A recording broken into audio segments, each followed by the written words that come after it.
Very very good morning to all of you. मैं प्रसून आपका स्वागत करता हूँ आज की इस नए क्लास में। तो आज का जो क्लास होने वाली है वो है बायो क्लास। और बायो में हम एक बहुत ही इंपॉर्टेंट टॉपिक डिस्कस करने वाले हैं और ये टॉपिक है आपका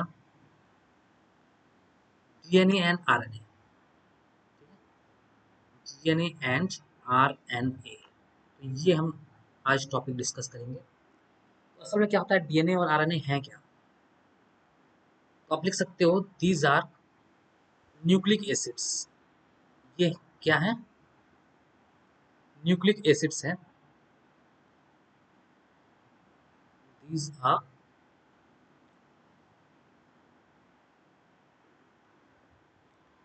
these are nucleic acids। ये ब्लैक ही सही था, ये कुछ ज़्यादा वैसा हो गया। these are nucleic acids। जो डीएनए और आरएनए हैं ये क्या है? न्यूक्लिक एसिड्स हैं। these are nucleic acids present in nucleus of the cell। present in the nucleus of the cell। जो सेल के न्यूक्लियस होता है इसमें ये पाए जाते हैं डीएनए और आरएनए।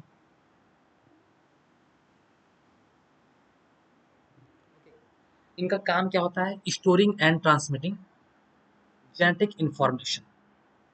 ठीक है, इनका काम जो होता है असल में ये क्या करते हैं, जेनेटिक इंफॉर्मेशन को स्टोर करते हैं और ट्रांसमिट भी करते हैं। Storing and transmitting genetic information.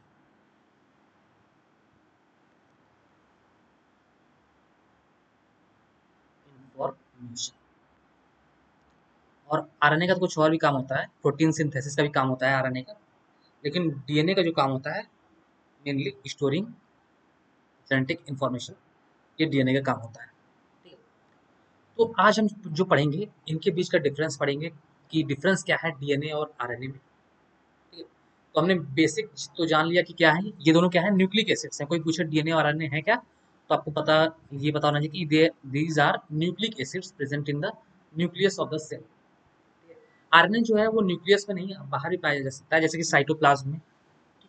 RNA जो होता है वो न्यूक्लियस के बाहर ही पाया जा सकता है, लेकिन जो डीएनए होता है वो मेनली आपका न्यूक्लियस में ही पाया जाता है।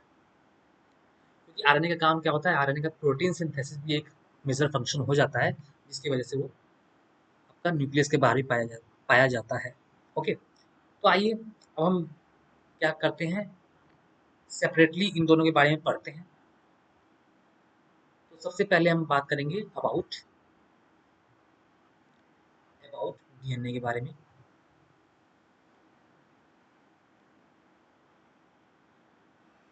तो देखिए, जो डीएनए और आरएनए होते हैं ये दोनों क्या होते हैं, पॉलीन्यूक्लियोटाइड से मिलकर बने होते हैं।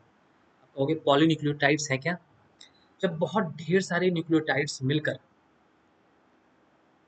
Large number of nucleotides when combined, तो दे फॉर्म डीएनए और आरएनए। तो हम कह सकते हैं कि n number of nucleotides, n number of nucleotides, जब n नंबर ऑफ न्यूक्लियोटाइड्स मिलते हैं तो ये डीएनए का फॉर्मेशन करते हैं। तो यहाँ पे लिख सकते हो n नंबर ऑफ न्यूक्लियोटाइड्स जब कंबाइन होते हैं तो ये आपका डीएनए या आरएनए का फॉर्मेशन करते हैं। ओके, तो लेकिन हम यहाँ पे डीएनए पढ़ रहे हैं तो सबसे पहले हम डीएनए के बारे में डिस्कस करेंगे। अब कहेंगे ये न्यूक्लियोटाइड है क्या? तो देखिए, न्यूक्लियोटाइड जो होता है वो तीन चीजों से मिलकर बना होता है। न्यूक्लियोटाइड, अब हम हेडिंग डालेंगे न्यूक्लियोटाइड। न्यूक्लियोटाइड जो होता है वो तीन चीजों से मिलकर बना होता है। सबसे पहला होता है इसमें शुगर, या हम इसे स्पेसिफिकली बोले तो राइबोस शुगर। Ribose sugar. दूसरा जो कंपोनेंट है न्यूक्लियोटाइड के अंदर, ये हर एक न्यूक्लियोटाइड के अंदर होता है। ठीक है, यहाँ पे तो अन्यूक्लियोटाइड लिख लीजिएगा। ठीक है, एक सिंगल न्यूक्लियोटाइड के अंदर क्या क्या चीजें होती हैं वो मैं यहाँ बता रहा हूँ आपको। एक शुगर होता है, जो राइबोस शुगर होता है, राइबोस शुगर का मतलब कि 5 कार्बन वाला, पेंटोस शुगर भी आप कह सकते हो इसे, 5 कार्बन एटम्स जिसमें हो, ऐसे शुगर को हम राइबोस शुगर कहते हैं।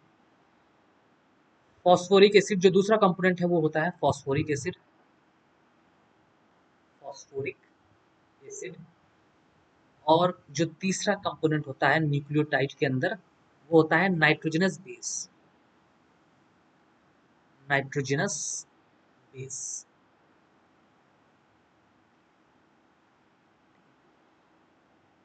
तो जो मेनली डिफरेंस होता है डीएनए और आरएनए में के न्यूक्लियोटाइड में, वो इस नाइट्रोजनस बेस में आता है और शुगर में आता है।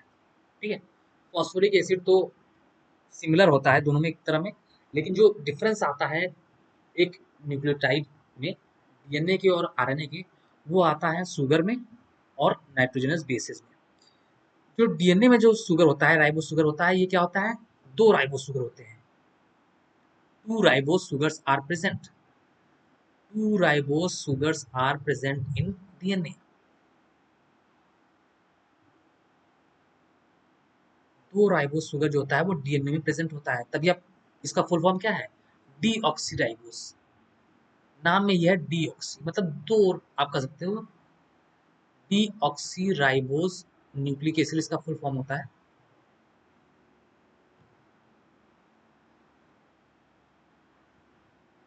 तो मतलब जो इसमें शुगर होता है वो दो राइबोस शुगर्स होता है डीएनए में। और अब हम बात करेंगे नाइट्रोजनस बेस, जहां से आपके एग्जाम में क्वेश्चन अराइज होते हैं। तो याद रखिएगा डीएनए में ना 4 नाइट्रोजनस बेस होते हैं, 4 nitrogenous bases are present in DNA, 4 nitrogenous bases are present in DNA. और वो 4 नाइट्रोजनस बेस कौन कौन से हैं? नंबर 1 है एडेनाइन, एडेनिन पढ़िए या एडेनाइन पढ़िए, ये कोई इंग्लिश है नहीं कि यहाँ पे प्रोनाउंसिएशन जो है वो इम्पोर्टेंट हो, आपको नाम पता होना चाहिए, adenine. Second one is guanine या ग्वानाइन जो भी पढ़िए, ठीक है। तीसरा है थाइमाइन, और चौथा होता है साइटोसाइन। ये 4 नाइट्रोजनस बेस जो होते हैं वो डीएनए में पाए जाते हैं। ये हो गया। अब हम बात करते हैं डीएनए का स्ट्रक्चर, जो डबल हेलिकल स्ट्रक्चर होता है डीएनए का, उसकी बात करते हैं हम। और ज़्यादा ऊपर आ गए क्या? तो जो डबल हेलिकल स्ट्रक्चर होता है वो याद रखिएगा, थोड़ा सा और जाते हैं। इस तरह का कुछ डबल हेलिकल स्ट्रक्चर आपको डीएनए में दिखेगा, इस तरह का आपको एक डबल हेलिकल स्ट्रक्चर जो होता है वो आपको डीएनए में दिखता है। मैं फिगर अच्छे से नहीं बना पा रहा हूँ, एक बार और ट्राई करता हूँ जल्दी से बनाने की। ये रहा, ये रहा, ये रहा, ये। और इधर से आता हूँ, ये रहा। अरे यार, इससे फिगर क्यों नहीं बनता अच्छे से, मेरी ड्राइंग लग रहा है खराब। तो इस तरह का एक डबल हेलिकल स्ट्रक्चर जो होता है ना, वो डीएनए में प्रेजेंट होता है।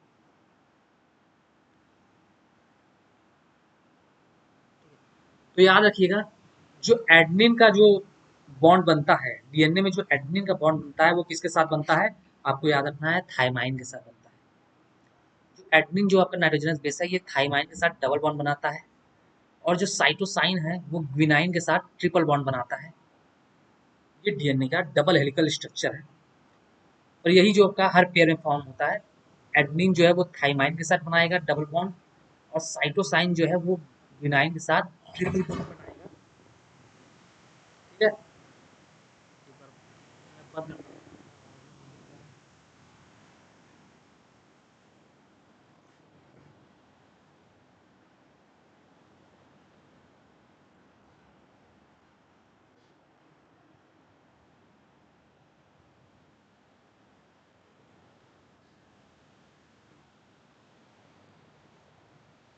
आज आंधी आ गई।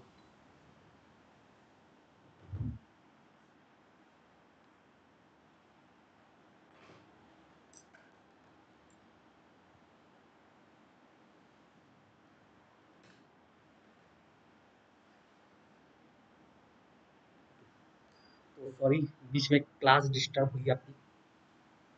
ठीक है, तो मैं आपको क्या बता रहा था कि 4 नाइट्रोजनस बेस होते हैं। ठीक है, एक बार फिर से मैं आता हूँ, रिकॉल करता हूँ आपको कि आपके जो डीएनए होता है इसमें 4 नाइट्रोजनस बेस होते हैं, एडेनिन, गुआनिन, थाइमाइन और साइटोसाइन। और ये रहा आपका double helical structure of DNA. जो एडेनिन होता है वो थाइमाइन के साथ डबल बॉन्ड बनाता है, और जो साइटोसाइन होता है वो गुआनिन के साथ ट्रिपल बॉन्ड बनाता है। और यही चीज जो होती है इसी तरह वो हर स्ट्रैंड में आपकी फॉलो होती जाती है। ठीक है, एडेनिन थाइमाइन के साथ, और साइटोसाइन जो है गुआनिन के साथ ट्रिपल बॉन्ड। तो आपसे यही पूछता है कि जो डीएनए में जो नाइट्रोजनस बेस होते हैं वो कौन कौन से होते हैं। तो एडेनिन, थाइमाइन, साइटोसाइन और गुआनिन। और यहाँ पे जो है जो जो है आपका 4 नाइट्रोजन बेस जो है पाए जाते हैं। अब हम आते हैं आरएनए पे। अब हम बात करेंगे आरएनए की। जो आरएनए है वो आपका क्या है, सेकंड है आरएनए। इसका नाम है राइबोज न्यूक्लिक एसिड।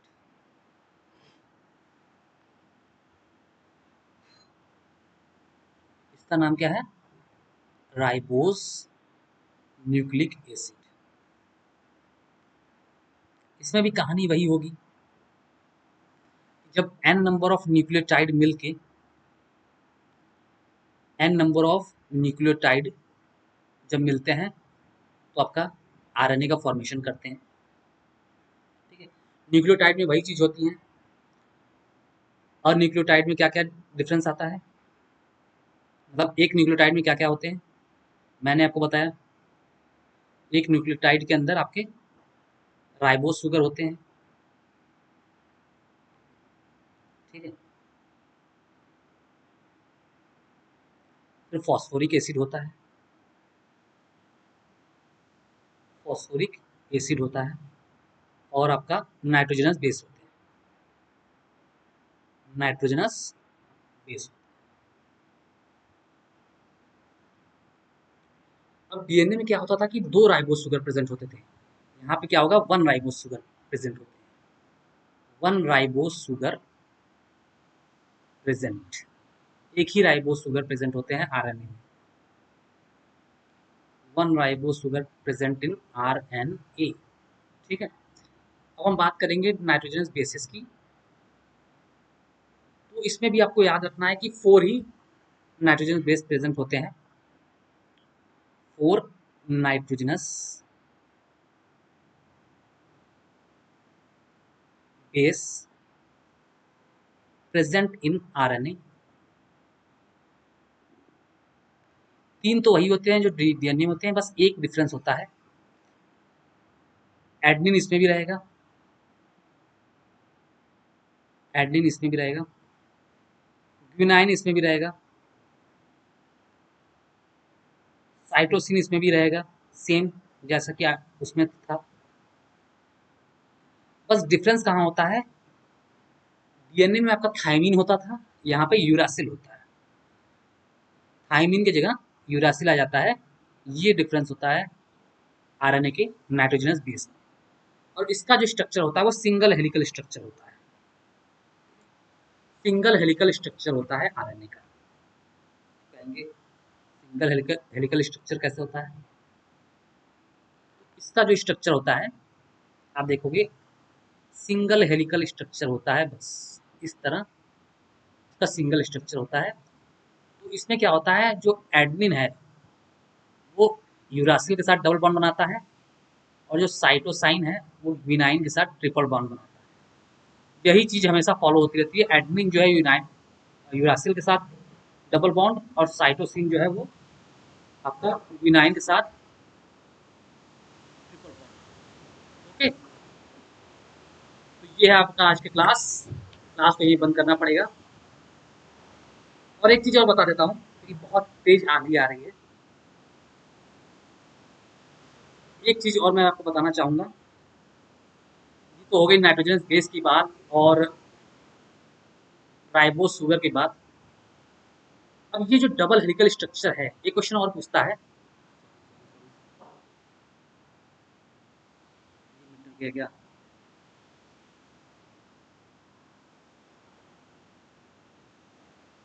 ये डबल हेलिकल स्ट्रक्चर, ठीक है। अब ये जो डबल हेलिकल स्ट्रक्चर था, ये दिया किसने था? डीएनए का जो ये डबल हेलिकल स्ट्रक्चर है, ये दिया किसने था? Double helical structure of DNA, double helical structure of DNA was given by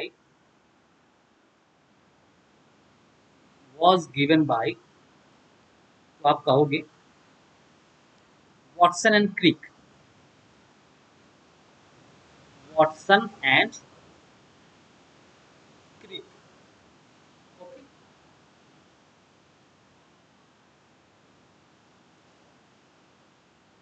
तो आगे करते हैं, आज की क्लास को यही एंड करते हैं और फिर